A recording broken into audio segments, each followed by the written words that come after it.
The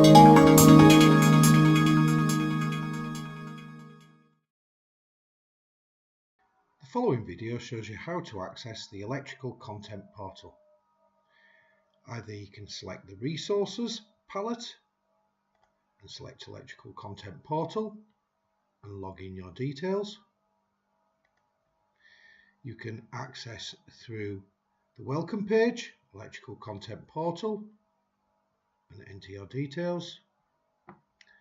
You can access through the library ribbon tab, manufacturer parts manager, select online content, enter your email and password. If you've not entered this information previously, you must register.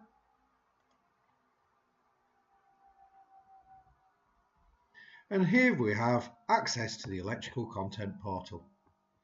Select catalogues to gain a list of catalogues, and you can browse down the different manufacturers and the different product ranges.